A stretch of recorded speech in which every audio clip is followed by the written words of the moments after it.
우리 함께 옆에 분과 인사 나누겠습니다. 약할 때 강합니다.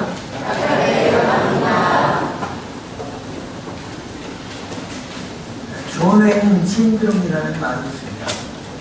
이거는 남자는 이 사람 존웨인인데 평생에 3번만 울어야 되고 불의를 보면 목숨을 초계와 같이 던져야 한다고 하는 그런 관념입니다.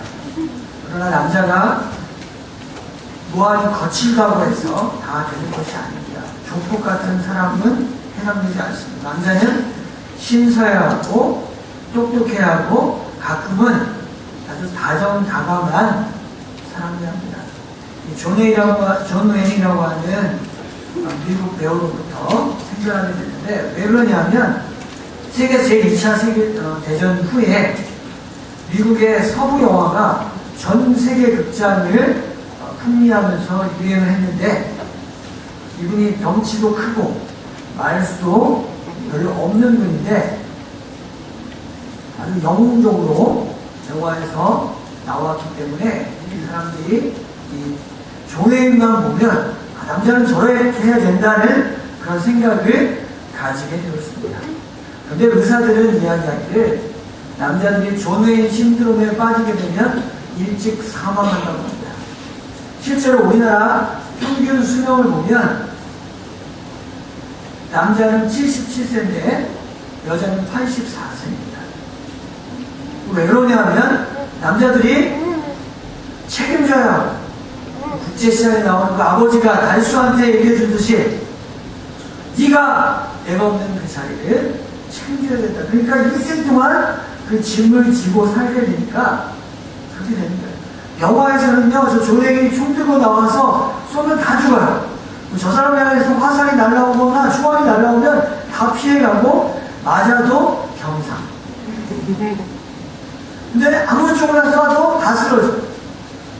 그 영화에나 있지 현실에는 가능하지 않습니다. 저런 남자들은 대부분 어떻게 말합니까? 아버지는 항상 아이들에게 본보기가 돼야 한다.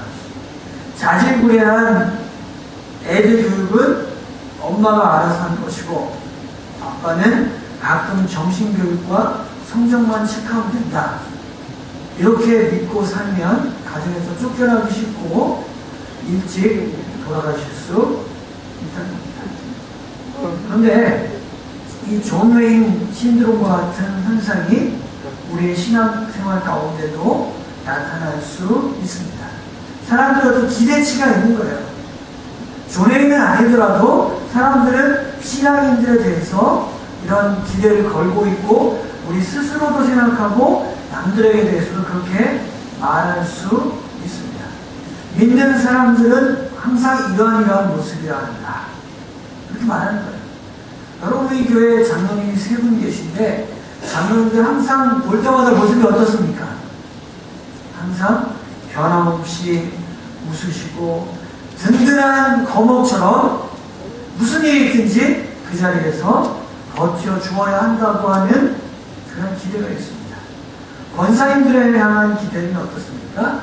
권사님들은 항상 자애로우신 엄마처럼 성도들을 늘 품어주는 그런 모습을 가지고 계셔야 한다고 생각합니다.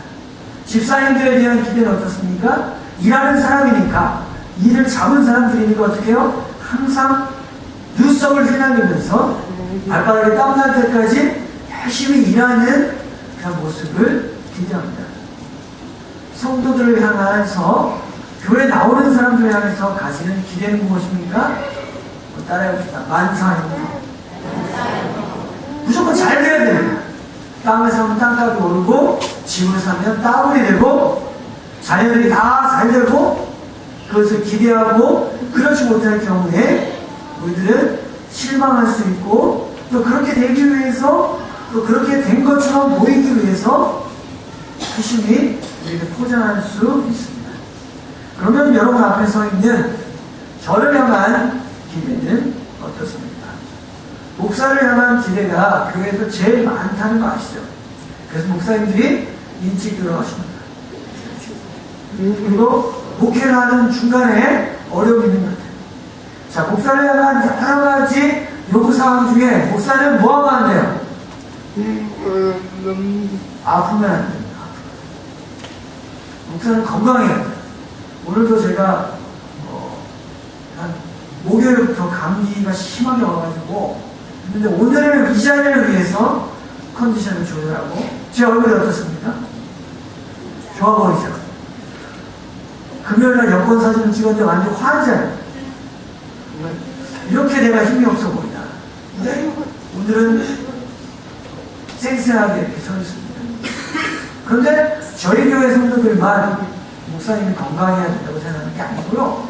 다른 교회 성도들도 목사님이 건강해야 된다고 생각합니다. 한 번은 한국에서 제일 큰 교회, 성령의 역사가 제일 많이 나타나고 경고침을 강조하는 여의도에 있는 교회 담임 목사님이 눈병에 걸렸습니다.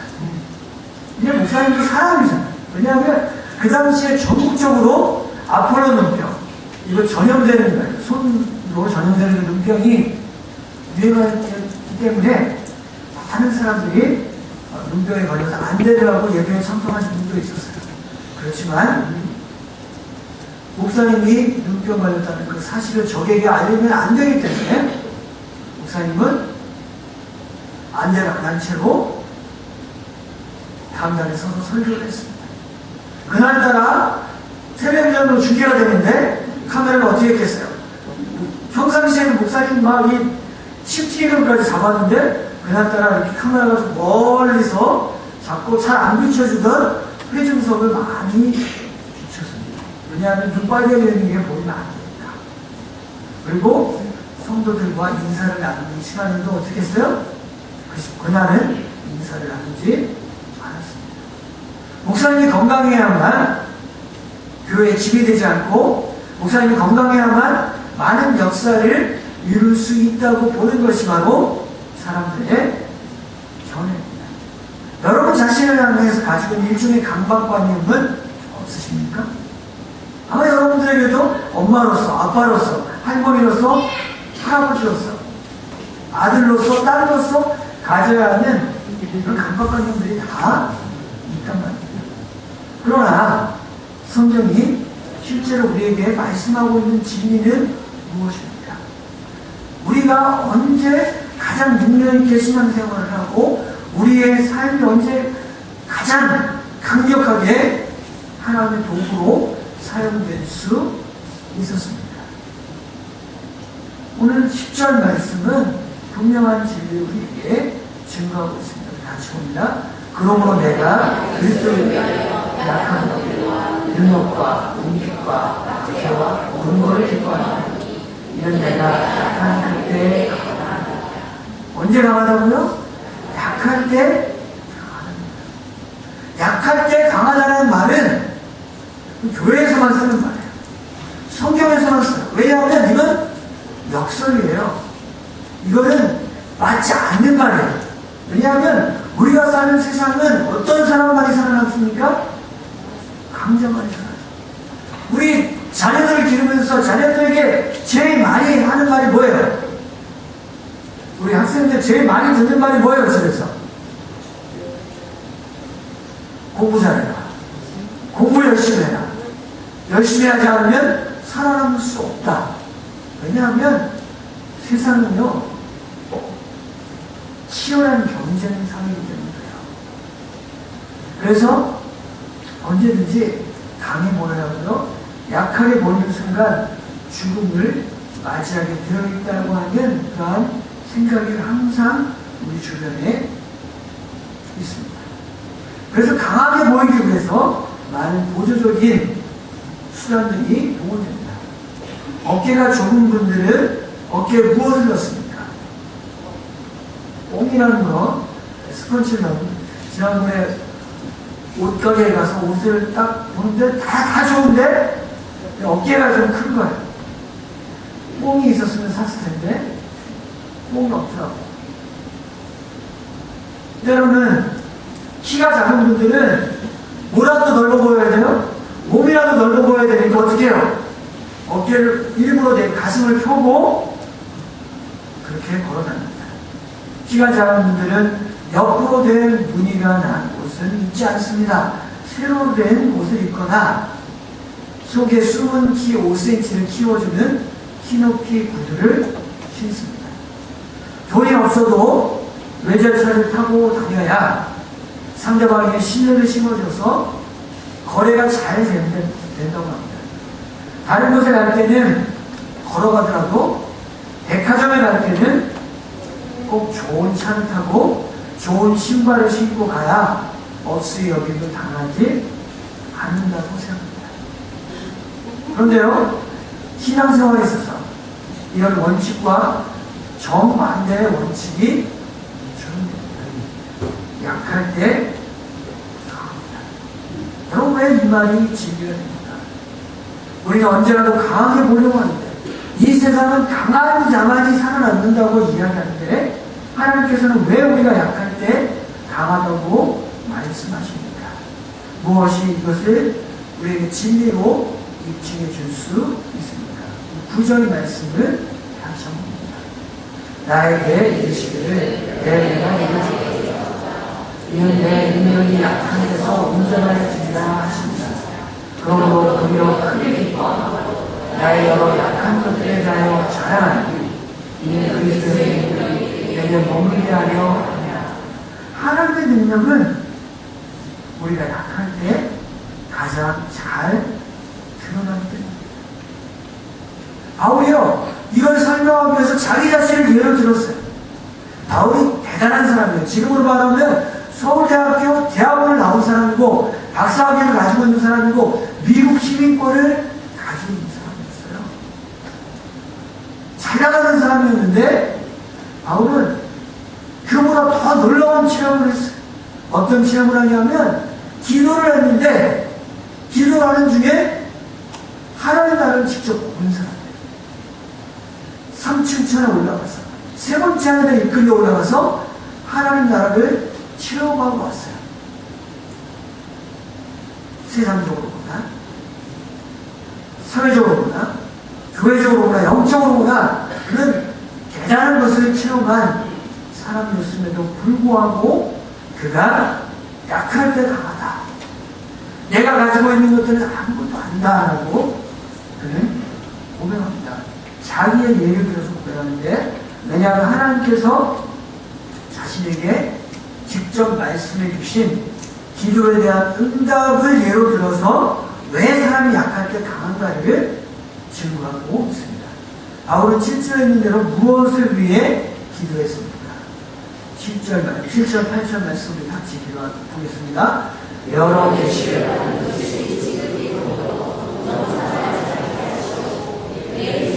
하시고 사탄의 사자를 주셨으니 이는 나를 쳐서 너무 자만하지 않게 하려 하시며 이것이 내게서 떠나는 것이라 내가 3번 주께 강론하였더니 바울은요, 자기에게 약점이라고 생각하는 그것을 위해서 그 약점이 사라지기 위해서 기도했어요.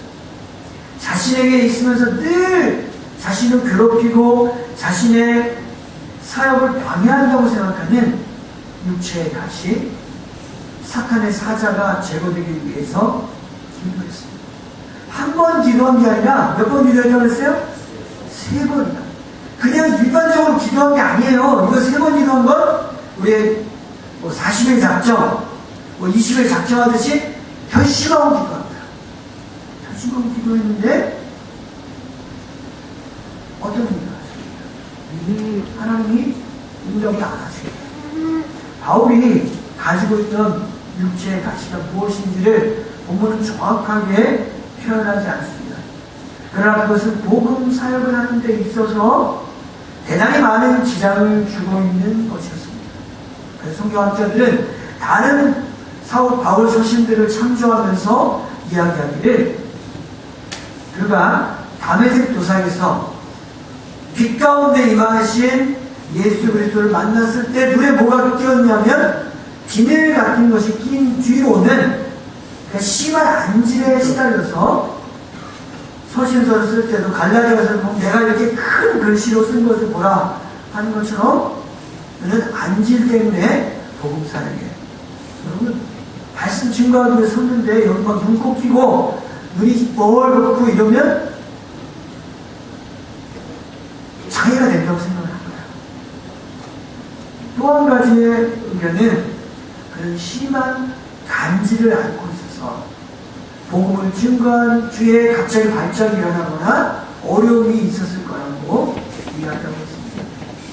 또 다른 설은 바울이 내가 말에는 능하지 못하다, 글에는 능하나 말에는 능하지 못하다고 한 것을 보면 아마도 혀가 짧거나 말이 조금 발음이 불분명해서 유창하게 연설할 수 없었을 것이라고 이야기합니다.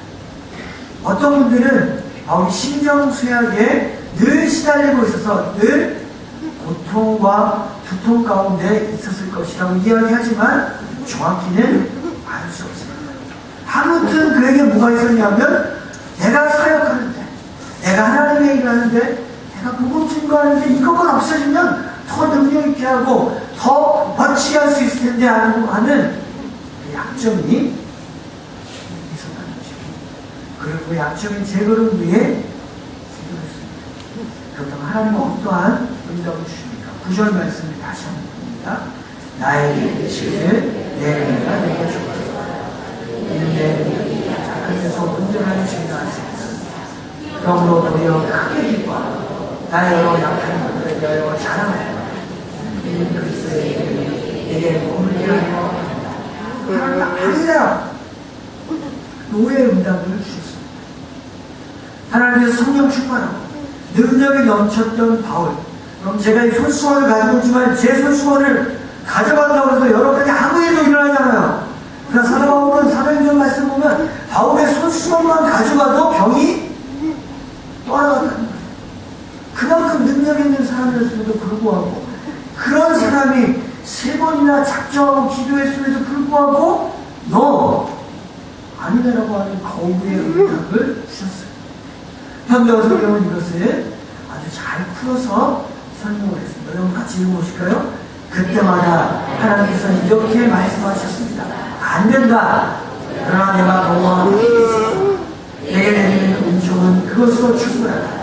내 능력은 약한 사람의 가장 잘 나간다. 이제 나는 내 약한 것을 기쁘게 잘한다. 나의 힘이나 능력을 나타내고 있다. 그리스도의 능력을 생활에 증거하고 이를 기쁘게 여기고 있습니다. 하나님께서 노예의 응답을 주신 이유는 너무나 분명합니다. 바울이 약할 때 하나님의 능력이 가장 잘 나타납니다. 바울이 지금 하나님 앞에서 불평하고 있는 그 가시 때문에 마음이나 힘들어지는 것이 아니라 오히려 더 강해진다는 것이 바로 복음의 역사입니다. 왜냐하면 하나님의 능력이 그것 때문에 더 충만하게 증거될 것입니다. 그런데 이 진리는 바울에게만 해당되지 않습니다. 성경 전체는요, 이런 사람들의 이야기로 꽉 차 있습니다. 많은 사람들은 성경에 등장하는 인물은 다 위대하고, 다 놀랍고, 다 산을 옮기고 바다를 가를 수 있는 능력을 가졌던 강한 사람, 엘리트, 위대한 사람이라고 오해를 하는 적이 있어요. 그러나 여러분, 실제로 성경에 있는 분들은요, 아무것도 할 수 없는 사람이 있어요. 그러한 사람들을 통해서 하나님의 역사는 이루어졌습니다. 한 가지 예가 들어보면 7절, 6절, 7절 말씀을 같이 봅니다. 모세와 여호와께서 자기들의 명령하신 대로 행하니라. 그들이 바로와 떠나갈 모세는 80세, 아론은 84세. 모세와 아론이 여호와께서 자기들에게 명령하신 대로 행하였더라. 하나님의 일을 100% 다 행했어요. 그리고 출애굽이 일어났어요. 그런데 여러분, 출애굽은 뭐라고 표현할 수 있냐면, 출애굽은 꽃보다 800의 반란이었다고 이야기할 수 있어요. 보세요. 애굽에서 400년 동안 꽁꽁 묶여 있었어요. 그 누구도 탈출한다, 도망간다는 생각을 하지 못했어요. 그만큼 애굽의 통치가 강력했고, 말기에는 산의 아이들은 다 날강에다가 던져서 악어밥이 되게 하는 민족 말살 정책이 시행되고 있었어요. 하나님의 백성을 구출해야 되는 그 어마어마한 일을 하나님은 84 80살의 모세와 83세의 아론에게 맡기셨습니다. 여러분, 이 당시 이스라엘의 인구가 200만이에요. 200만 명 중에 모세보다 젊고 머리도 좋고 힘도 센 사람이 얼마나 많았겠습니까? 그러나 하나님은요, 인생의 화원을 다 보내서 경로당에 나가 있어야 돼 모세와 아론 두 사람을 뽑았습니다. 운변을 하려는 40대, 20대 키 끓는 젊은이나 중년의 노련함을 가진 사람이 운변을 해야 되는데 83세 돼서 입을 열기도 어쩌면 힘들지 모르는 그 노인을 택했습니다. 40년 전에 모세는 어땠습니까? 자기 힘으로 이스라엘을 구원하려고 행동했어요. 힘이 얼마나 셌으면 이집트 감독관을 한 주먹에 때려서 죽일 정도로 강력한 힘을 가지고 있었어요.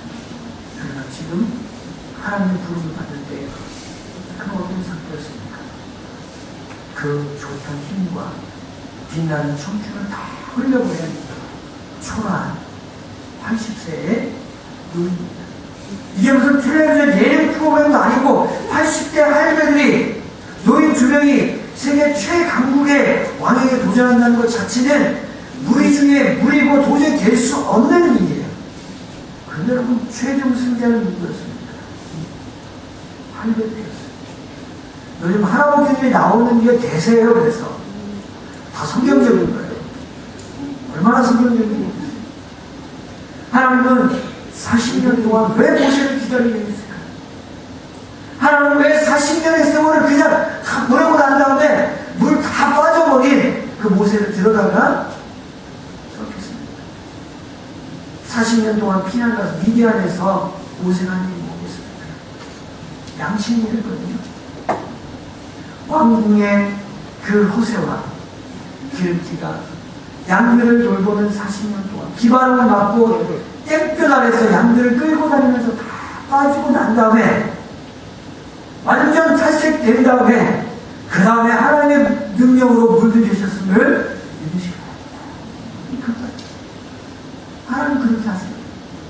아무것도 할 수 없을 때 하나님의 능력으로 덮어서 100% 이 일을 이제 누가 하는 거예요? 내가 아니라 하나님의 능력이 한다는 것을 보여주기 위해서 일을 하셨어요. 저와 여러분이 성경을 읽을 때마다, 저와 여러분이 약점에 부딪힐 때마다 나는 할 수 없고, 우리 교회는, 우리 가정은, 나 자신은 이래서 안 된다고 이야기할 때마다 보라는 거예요. 누굴 봐요? 할아버지를 보라는 거예요. 나는 나이가 많아서 그렇지 않다는 거예요. 120살에 하나님 앞에 설 때까지 모세는 끝까지 그의 사명을 감당했어요. 40살 때는 한 사람을 쳐서 죽였지만 80살 때는 바다를 가를 수 있었어요. 바닷속에서 물을 낼 수 있었어요. 내가 하는 것입니다. 하나님이 있는 거예요. 여러분, 하나님께서 우리에게는 주신 능력이 참 많습니다. 여러분, 하나님 주신 능력이 있다는 사실을 아세요? 어떤 능력이 있습니까? 우리는요, 머리를 써서 새로운 것들을 배우고 이길 수 있는 지적인 능력이 있습니다. 우리는요, 무거운 것을 들 수 있고 운동할 수 있는 체력이 있어요. 일을 잘 판단할 수 있는 판단력이 있고요, 어려움이 와도 견뎌낼 수 있는 인내력이 있습니다. 그런데 우리가 잘 모르는 능력 중에 하나가 있어요. 무슨 능력이 있냐면 물에 뜨는 부력이 있어요. 여러분, 다 물에 뜰 수 있어요. 물에, 일생에서 물에 제일 잘 뜰 때가 언제인지 아십니까? 약한 뜻이 아니에요. 어머니 뱃속에서 태어난 애는요, 수중 분만하는 거 보면요, 애가 태어나자마자 물에서 헤엄을 치고 다녀요. 왜냐하면 어머니 뱃속에 있을 때 이미 연습이 되어 있고, 사람은 자연적으로 처음부터 부력을 가질 수 있어요. 그런데 왜 수많은 사람들이, 수많은 어른들이 물에 빠져서 죽습니까? 하나님 우리에게 주신 그 부력을 사용하지 못하기 때문입니다. 여러분, 우리에게 있는 이 부력이 언제 제일 크게 나타나겠습니까? 바로 우리의 몸에 힘이 다 빠지면 최고로 올라간다는 사실을 알 수 있습니다. 수영 강습을 가면 기본적으로 제일 기본적으로 하는 훈련이 있어요. 물에다 코를 넣고요. 코로 공기를 빼낸 다음에 그냥 물 밖으로 입을 열면 어떻게 돼요? 폐에 있는 공기가 다 빠졌으니까 공기가 들어가는 그 연습하고 발차기 연습합니다. 그런데 그걸 아무리 해도 안 되는 사람도 있어요. 수영이. 왜 안 돼요? 힘을 못 빼면 안 돼요. 여기 계신 분들은 뭐 수영장에 서 수영을 배우시지 않았겠지만 대부분 다 바다에서 배웠으니까 어떤 스타일이에요? 프리스타일도 아니고 버터플라이도 아니고 무슨 스타일이에요? 도기 스타일이라고 계엄 치는데 하다 보니까 계엄의 기본적인 요소는 뭐예요? 머리를 들어요. 그런데 수영을 하려면요, 물에 뜨려면 머리를 드는 게 아니라 머리를 집어넣기 시작하면 그때부터 뒤에 몸이 뜨도록 되어 있는 게 하나님 만드신 원리입니다. 머리를 넣음으로 우리의 힘이 빠지게 되면 몸이 자동으로 뜨고 최대한 부력을 이용할 수 있습니다. 여러분, 영적인 원리도 마찬가지예요. 우리의 몸이 하나님이 그렇게 지음을 받았다면 우리의 영혼에 있어서, 우리의 신앙생활에 있어서도 우리가 하나님의 능력과 하나님의 힘을 최대한 발휘할 수 있는 그 시점은 바로 힘이 빠지게 되면 아이가 양형입니다. 그래서 하나님은 약한 자들을 사용하신 거예요. 저와 여러분이 우리는 약합니다. 우리는 힘이 없습니다. 우리는 가진 것이 없습니다. 우리는 아무것도 아닙니다라고 고백할 때 보라고 성경의 약한 자들을 사용하셨어요. 그렇게 하나님을 온전히 의지하도록 하셨어요. 하나님을 온전히 의지할 때 얻어지는 결과가 무엇이겠습니까? 로마서 4장 18절로 20절 말씀을 같이 읽겠습니다. 아브라함은 바랄 수 없는 중에 바라고 했으니 이는 내 후손이 이와 같으리라 하신 말씀대로 많은 민족의 조상이 되게 하려 하십니다. 그가 백선을 되어 죽음으로 갔고 사라의 개가 죽음으로 같음을 알고 믿음이 약하여지지 않고 믿음이 없어 하나님의 약속을 의심하지 않고 믿음으로 견고하여져서 하나님께 영광을 돌리며 믿음을 통해 하나님께 영광을 돌리게 됩니다.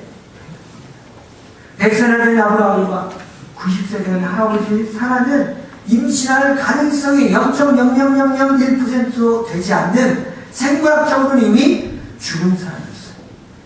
그들이 100살의 아들을 낳게 되었습니다. 그러자 그것을 가능하게 한 것이 사람이 아니고 하나님이라는 사실을 드러내게 되었고 하나님께서 영광을 받으셨습니다.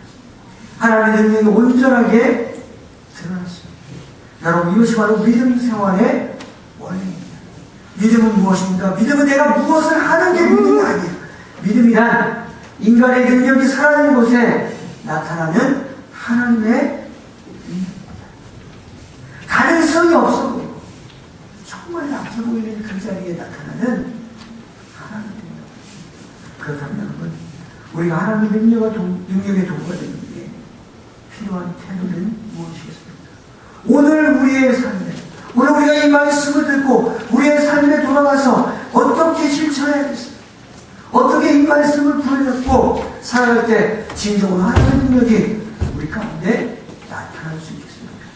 어떻게 할 때 우리의 힘을 빼고 하나님의 능력을 극대화시킬 수 있겠습니까? 9절 10절 말씀을 우리 같이 보겠습니다. 나에게 계시기를 내 은혜가 내게 줬다.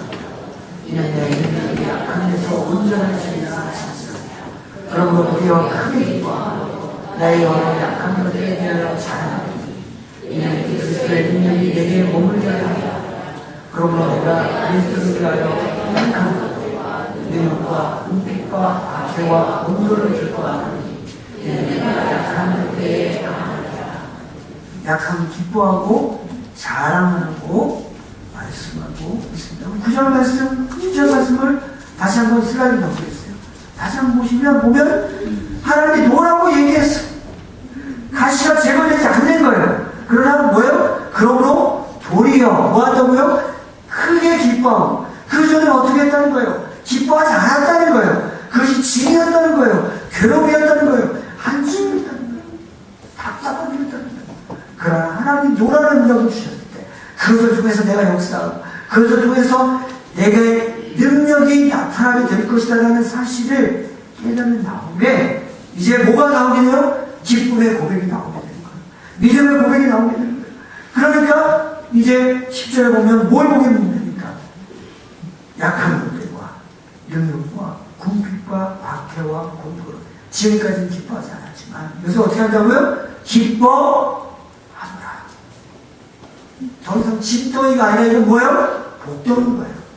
나의 약함은 나를 괴롭힘이 아니고 기쁨의 근원이고 하나님을 만날 수 있는 기회라는 사실을 발견하고 깨닫는 것입니다. 우리 연로하신 분들 중에 이제 체력 때문에 또 날씨 때문에 교회를 못 나오신 분들이 있는데 우리 김만배 집사님이 버스에서 내리셔서 여기 올라오시기 위해서 한 2번 정도 쉬셔야 돼요. 그러면서 농담으로 내가 너무 힘든데 이렇게 교회를 오게 되고 근데 빨리 하나님 나라 가야 되는데 이렇게 말씀하시는데 물론 하나님 나라 가시는 것도 좋지만 우리 김광래 집사님이 약해요. 그리고 힘들어요. 그런데 호흡하는 천식이 계시기 때문에 호흡하면서 여기 올라오기 굉장히 힘들거든요. 그런데 그때 내뱉는 호흡 하나하나는 약하지만 누가 해주시는 거겠어요? 하나님 붙드시고 하나님 이끄시는 호흡이라는 거예요. 평상시에 우리는 숨 쉬고 살지만 우리 김만배 집사님 통해서 하나님 영광 받으시는 줄로 믿습니다. 김만배 집사님 통해서 하나님이 연약한 한 사람을 붙드셔서 하나님께 예배하게 하는 것이 얼마나 공개하고 예배하는 사람, 하나님 앞에 열정이 있는 사람은 하나님이 붙드신다는 사실을 모든 성도들 앞에 증거하신 거예요. 오늘 이 자리에 나와 있는 분들 중에도 연약한 분들이 너무 많아요. 그리고 말 못할 사정을 안고 있는 분들이 너무 많고 아픔이 있는 분들이 너무 많아요. 그렇지만 그것은 우리의 인생의 짐이거나 괴로움이나 저주거리가 아니란 말이에요. 그것은 다 우리가 하나님의 능력을 체험할 수 있는 통로가 되는 것입니다. 하나님의 능력을 드러낼 수 있는 믿음의 기회가 되는 것입니다. 여러분, 제가 젊었을 때 사진을 보면 머리가 이거보다는 훨씬 밑으로 내려와 있었어요. 그런데 거울 앞에 설 때마다 두려워요. 점점 넓어지는 이마를 보면서. 그리고 힘이 없어져 버리더라고요. 옛날에 너무 뻗쳐가지고 이발소 가서 아저씨 잘 솎아주세요 했는데 요즘은 적당히 잘라주세요. 가능한 많이 살려주세요. 그런데요, 중요한 건 이렇게 약해지면요, 약해질수록 하나님 바라보게 된다는 사실이 감사해요. 지금부터는 내 힘으로 사는 게 아니고 하나님 힘으로 사는 거예요. 지금부터는 내 약함 때문에 괴로워하는 것이 아니라 그 약함을 덮으셔서 하나님 능력을 나타내시고 하나님의 일을 이루어 가시는 것 때문에 기뻐합니다. 여러분, 오늘 우리에게 역사하신 하나님을 바라볼 수 있기를 바랍니다. 하나님의 능력이 많은 도구가 되고 통로가 되는 여러분의 약함을 바라보실 수 있기를 원합니다. 여러분의 있는 아픔과 상처를 오늘 주님과 함께 보듬을 수 있기를 원합니다. 오늘 약해진 아무것도 아닌 나를 통해 일하실 하나님을 만나시기를 바랍니다. 부족한 나를 통해 영광 받으실 하나님을 찬양하시기를 바랍니다. 오늘 여러분에게 있는 약함, 오늘 여러분에게 있는 능력과 핍박과 어려움과 가시는 과연 무엇입니까? 여러분 주보에 한번 적어보세요. 주보에 칼을 놓았는데 나의 약함은 무엇입니다? 한번 써보세요. 내가 힘들어하는 거, 내가 부끄러워하는 거, 내가 내세우기 싫어하는 거, 내가 감추고 싶어하는 내 인생의 약점은 과연 무엇입니까? 건강일 수 있고요, 재정적인 문제일 수 있고요, 자녀들의 문제일 수 있고요, 사람들과의 관계일 수 있고요, 여러 가지 것들이 있을 수 있어요. 한 가지만 써보세요. 제일 크게 담아요. 오늘 말씀대로 뭐 하라고 했어요? 자랑하라고 했으니까 옆에 사람한테 자랑하라고 했어요. 자, 나의 약함은 얘기해보세요. 우리 양사님 집사람하고 김경희 선생님 구토 앉았어요. 구토 앉으셨어. 너무 떨어지셨어. 가운데 올 사람 없습니다. 구토 앉으시고 같이 얘기 나누세요. 나의 약함은 무엇입니다. 시작. 옆 사람에게 말해주세요. 나의 약함은, 여러분의 약함은 하나님 앞에 아래고 나는 세고 합니다. 우리 약할 때 강함 대신에 함께 찬양하도록 하겠습니다.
하나님 저는 약합니다. 하나님 저는 부족합니다.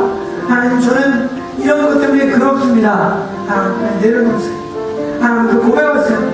그리고 하나님이 일하실 것들을 기대하시는 믿음의 기도를 드릴 수 있기 원합니다. 내가 도리어 기뻐하고 기뻐하겠다. 하나님의 능력이 나에게 머물게 하겠노라고 고백하실 수 있기 원합니다. 그래야 하나님이 여러분을 통해 역사하실 것입니다. 여러분의 약함을 통해 하나님이 일하실 것을 기대하시기 바랍니다. 함께 기도하겠습니다.